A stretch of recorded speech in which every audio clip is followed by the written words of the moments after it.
Wa muwafaqatika murad nafsika, dan kompakmu terhadap yang diinginkan nafsumu. Itu namanya dinamakan syahwat. Karena kita tidak tunduk kepada yang diinginkan Allah, nafsu kita kompak, kita ngikuti keinginan nafsunya. Wa khafiyah, dinamakan khafiyah li'anna dhahira dalika anna muradaka bitajarrud al-inqita ila Allah Ta'ala. Dinamakan syahwat yang samar karena zahirmu menginginkan tajrid itu adalah pengen melulu ibadah kepada Allah, wa taqarrub ilaihi, pengen mendekatkan diri kepada Allah. Wa batinu ana muradaka asura bil wilayah, sedangkan batinmu berkeinginan supaya masyhur. Nanti kalau saya itu perlu ibadah saja, wirid aja, zikir aja, kalau perlu nyari goa, bertapa di goa sana, nyari pohon yang gede. Tujuannya apa? Supaya nanti kalau sudah nyampe puncaknya, tujuannya adalah pengen asyura bil wilayah, pengen masyhur, dikatakan dia adalah seorang wali, seorang yang ampuh. Kalau sekarang paranormal banyak, ini sekarang paranormal itu ya, mau ngejar-ngejar setan ya. Di TV kan banyak ya. Di YouTube itu ya, macam-macam namanya orang. Kalau sudah begitu itu udah gak kerja, tiap hari ngejar-ngejar setan aja. Ngapain setan dikejar-kejar? Kurang kerjaan. Setan ditangkap masukin botol, ngapain? Biarin aja. Jadi kita itu nggak disuruh merangi setan gitu loh. Kenapa? Loh, karena setan itu bisa melihat kita di mana saja kita berada. Loh, kita nggak bisa melihat setan di mana setan berada. Bermusuhan sama makhluk yang nggak bisa kita lihat, ya sia-sia belaka. Tetapi Allah bisa melihat setan di mana setan berada, maka kita cukup berlindung kepada Allah. Setannya sudah dihentikan oleh Allah.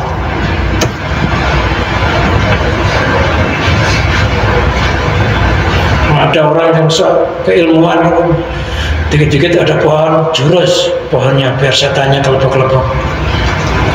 Tiap hari jurusin setan. Gak lama kemudian akhirnya anaknya kesurupan. Dendam walaupun setan itu.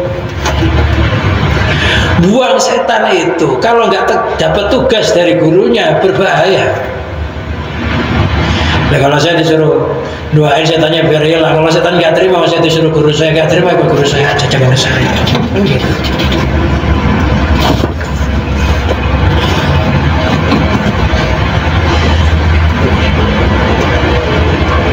Walaupun seseorang itu misal bisa membuang setan, jin, itu kalau orangnya nggak minta ya jangan dibuang. Walaupun lihat gelantungan di rumahnya, di pohon, ya nggak, udah diam aja, jalan aja. Bukan kalau bisa begitu setiap ada setan dijurusin, ya enggak. Ya, kalau nggak disuruh, ya jangan dibuang. Kecuali kalau ganggu. Loh, ada orang yang pengen jadi paranormal itu, ninggalin kerjaannya, akhirnya dukun. Dukun itu duduknya tekun, duduk bakar menyan. Wah, apa kiai sama dukun bedanya? Ada bedanya. Kalau kiai bisa dukun, tapi kalau dukun nggak bisa kiai. Kiai itu Quran itu isinya pengobatan, ya macam-macam. Namanya ilmu hikmah itu. Jadi kalau orang ngobati orang, nyuhuin orang, tapi nggak bisa ngaji, itu dukun. Nah, kalau kiai itu ya bisa ngaji, ya bisa ngobati.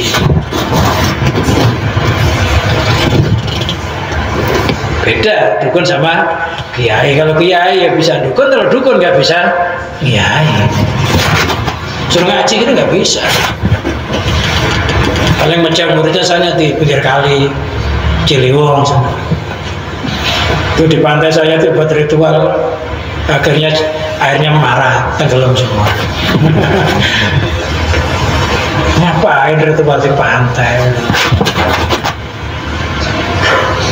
Katanya nyari yang sepi. Ya, alam itu nggak ada yang sepi. Sebelum orang itu memandang bahwa segala sesuatu itu hanya wujud tunggal, penggeraknya tunggal, baru sepi. Kalau nggak ahli tauhid nggak bisa nganggap sepi. Hanya Allah. Menghindari makhluk, air itu juga makhluk, ya batu ya makhluk, nyamuk makhluk. Jadi nggak usah macam-macam. Ya udah kerjanya ditekuni, berdoa, mudah-mudahan barokah. Nggak usah pengen melulu ibadah, melepas kerjanya, pengen fokus ibadah saja karena sering lihat di YouTube.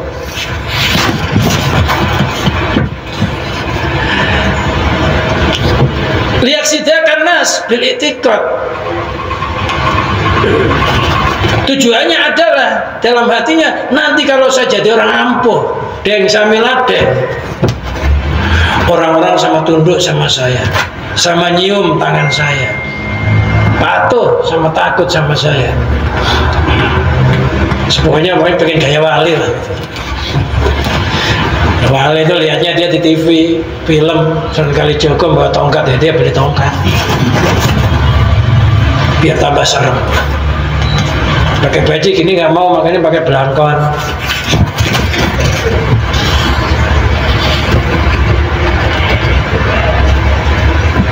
Jadi pengennya nggak usah kerja, tapi orang itu nanti sama datang minta di suwuh. Wa taqarrub ilaika. Manusia itu sama datang mendekatkan diri kepadamu, pengen disanjung-sanjung sama orang karena keampuhannya, karena bisa menggergaji angin. Angin digergaji ampuh.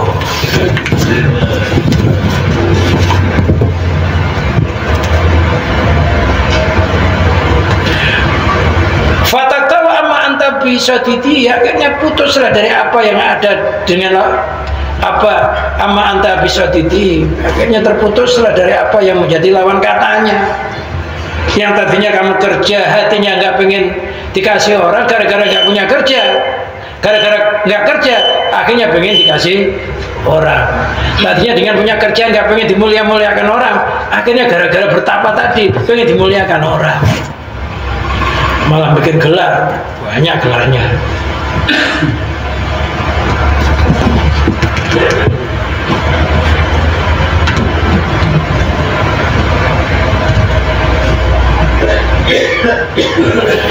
Akhirnya nggak ada orang yang datang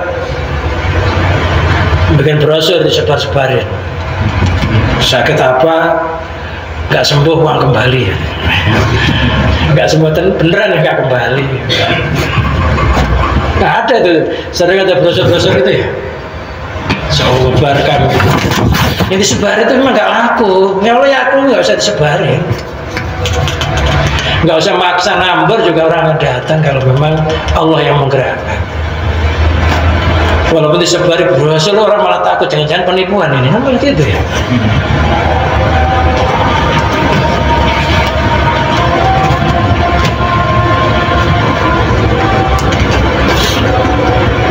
Qala al-arifuna, telah berkata orang-orang ahli ma'rifat,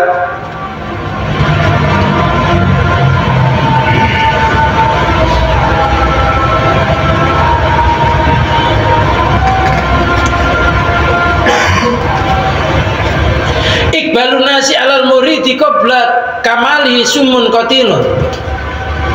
Orang ahli ma'rifat mengatakan menghadapnya masyarakat kepada seorang murid yang belum sempurna keimanannya, sumun qatilun, laksana racun yang mematikan. Jadi masyhur duluan, ilmu ma'rifatnya belum sempurna. Itu katanya sumun qatilun, racun yang mematikan. Bisa juga itu akan jadi orang yang sombong, yang congkak, memandang orang lain rendah, nggak ada apa-apanya. Bahaya, karena hatinya belum tunggal. Jadi masyhur duluan sebelum sempurna imannya. Itu sumun qatilun.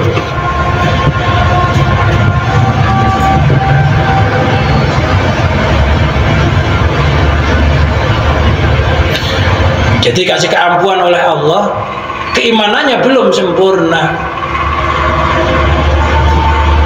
Warubama in qata'ta bidzalika wadha'ifika wa auratika. Terkadang itu bisa memutuskan tugas-tugasmu, wirid-wiridmu. Gara-gara udah dikasih keampuan, akhirnya tugas ibadahnya jadi teledor, wiridnya jadi teledor. Tadinya ngaji jadi nggak ngaji, tadinya berjamaah jadi nggak jamaah. Gara-gara menekuni dunia tajrid, dunia melulu ibadah, nggak usaha zahir. Wasir tata toliu lima bi'aidin nasnya, akhirnya ya kamu itu hanya melihat apa yang ada di tangan manusia, ngarep-ngarep pemberian orang. Lah makom tajrid itu ya ada memang ya, makom tajrid asbab di zaman Nabi Isa itu kaumnya ini kepengen diturunkan hidangan dari langit melalui doanya Nabi Isa. Karena kaumnya itu maksa untuk diturunkan hidangan dari langit sebagai tanda bahwa Nabi Isa itu Rasul, tanda bahwa itu mukjizat, maka Nabi Isa mau berdoa, tapi punya syarat.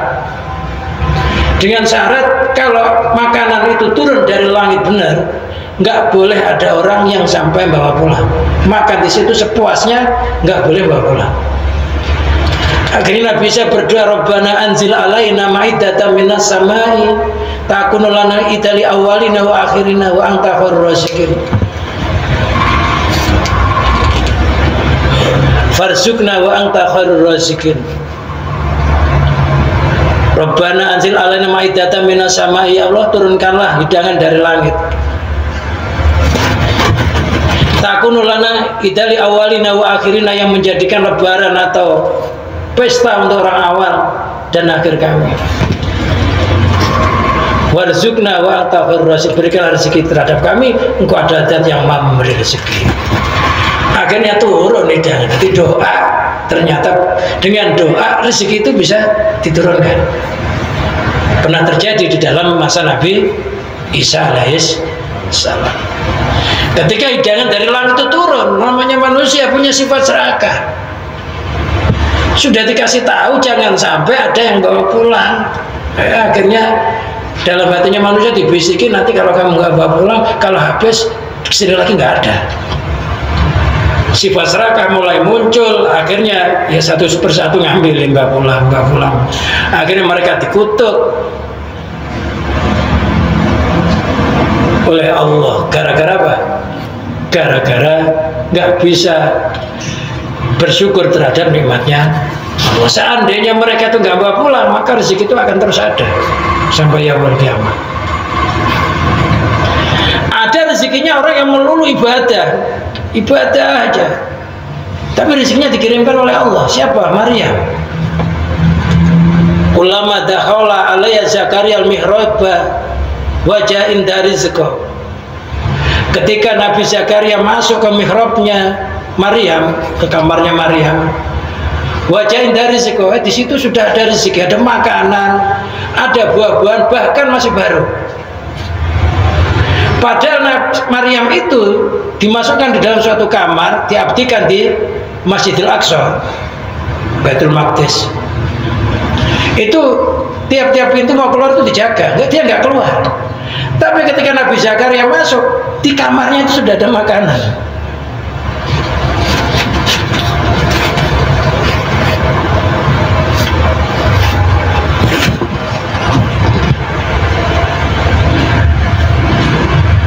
Akhirnya Nabi Zakaria tak bertanya, dari mana makanan ini bisa kamu dapati? Oh, kamu nggak keluar kok ada makanan. Qala hadza min indillah. Innallaha yarzuqu man yasha'u bighairi hisab. Makanan ini dari sisi Allah. Allah kalau ngasih rezeki nggak usah hitung-hitungan, nggak usah harus kerja rezekinya datang, nggak kata. Itu Quran, itu nas Quran. Jadi itu tajrid. Jadi Maryam nggak pernah kemana-mana, rezekinya datang. Katanya Allah itu kalau ngasih rezeki ya tanpa dihitung-hitung. Jasamu berapa dikasih rezeki, enggak. Itu tandanya tajrid. Lantas kalau saya ini gimana ya? Saya ini tajrid apa asbab itu? Tajrid apa asbab ya? Jadi kalau kita masih makam asbab, jangan lupa sebelum kita bekerja, kerjanya dizikiri, diwiriti. Syukur kalau kita baca suratul Waqiah, ya bisa diwiriti dengan sholat duha atau doa-doa yang sifatnya memberikan keberkahan di dalam rezeki. Tetap kita berdoa sehingga kita ketika mendatangi rezeki itu, rezekinya sudah barokah.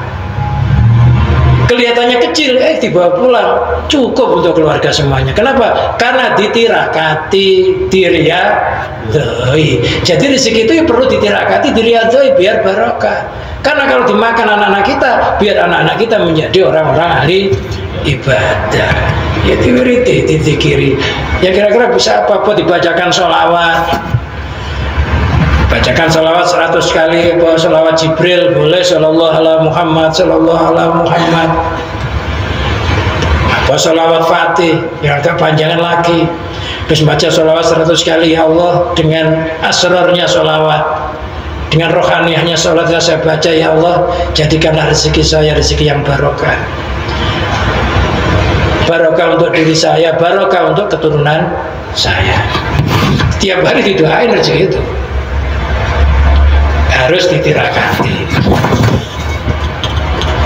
Wa fis sama'i rizqukum wa ma tu'atun. Di langit rezekimu dan apa yang dijanjikan.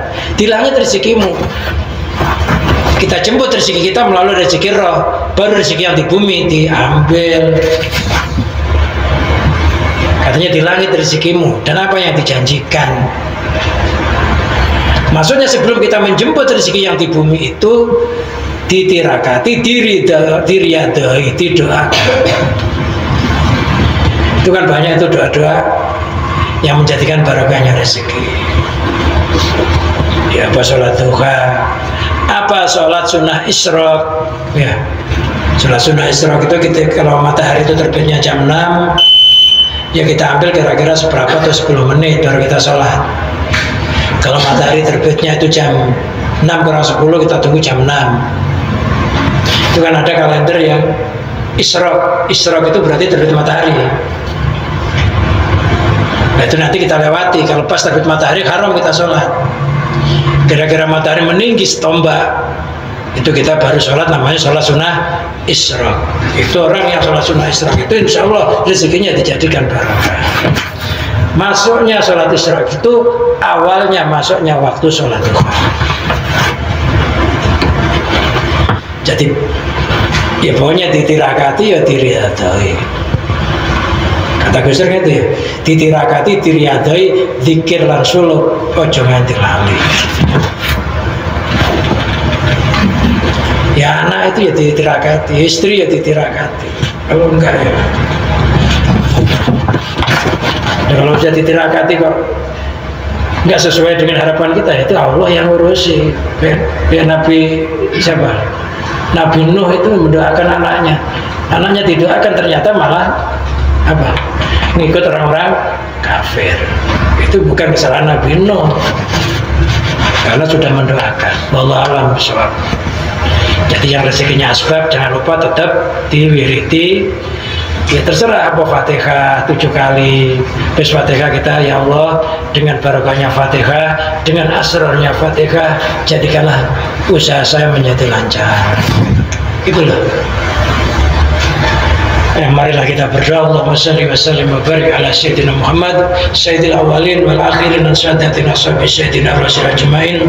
Allahumma bi mujizati jamil anbiya wal mursalin, ya Allah, dengan mujizatnya para nabi, para rasul, wa bi syafaati sayyidina maulana Muhammadin sallallahu alaihi wasallam, dengan syafaatnya Nabi Muhammad sallallahu alaihi wasallam, wa bi karamati Ibnu Atillah As-Sukandari wa Imam As-Sarqawi wa Syahmuddin Abdul Qadir Al-Jalani wa bikaron barakati jami'ul ilah wa jami' masyayikhina masyayikhina. Inna nas'aluka, ya Allah, kami mohon kepadamu, antar sukona salamata, Allahumma nas'aluka salam, Allahumma inna nas'aluka salamata wal afwa wal afiyah fi dunya wal akhirah. Saya mohon kepadamu keselamatan, kesejahteraan dunia sampai akhirat. Wa antar sukona la dunia wala dunia, ya Allah, saya mohon kepadamu la dunia ilmi la dunia wa anta zara'a fi qulubina ma'rifatah ka ma'rifatik, agar kau tanamkan di dalam hati kami ma'rifat kepadamu dengan ma'rifat yang sebenarnya. Wa anta su'a qulubana ilman wa hikmah, dan kau isi hati kami dengan ilmu dan hikmah. Wa ja'alna wa auladina wa ayalina wa qarabatina min ibadikal mutaqin wa min ibadikal sholihin wa min ibadikal arifin wa min warasatil anbiya wal mursalin wa min alil imani wa tauhid wal islam wa min alil istiqamah wa min alil husnil khatimah. Rabbana atina fid dunya hasanah wa fil akhirati hasanah wa qina adzabannar. Sallallahu ala sayyidina Muhammadin wa ala alihi wa sahbihi barik wa sallim wa akhiru da'wana alhamdulillahi rabbil alamin.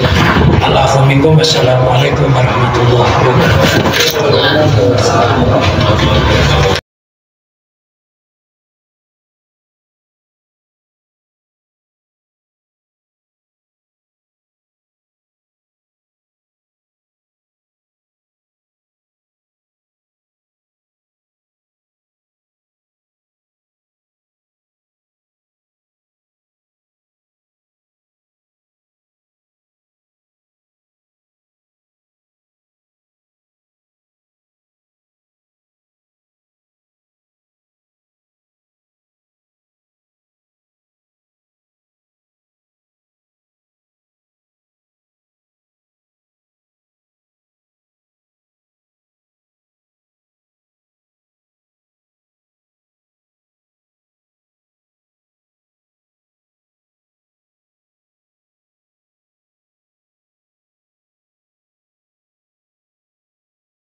Assalamualaikum warahmatullahi wabarakatuh. Selamat datang di channel kita Belajar Konten ya. Selamat datang, salam kenal ya, Lur.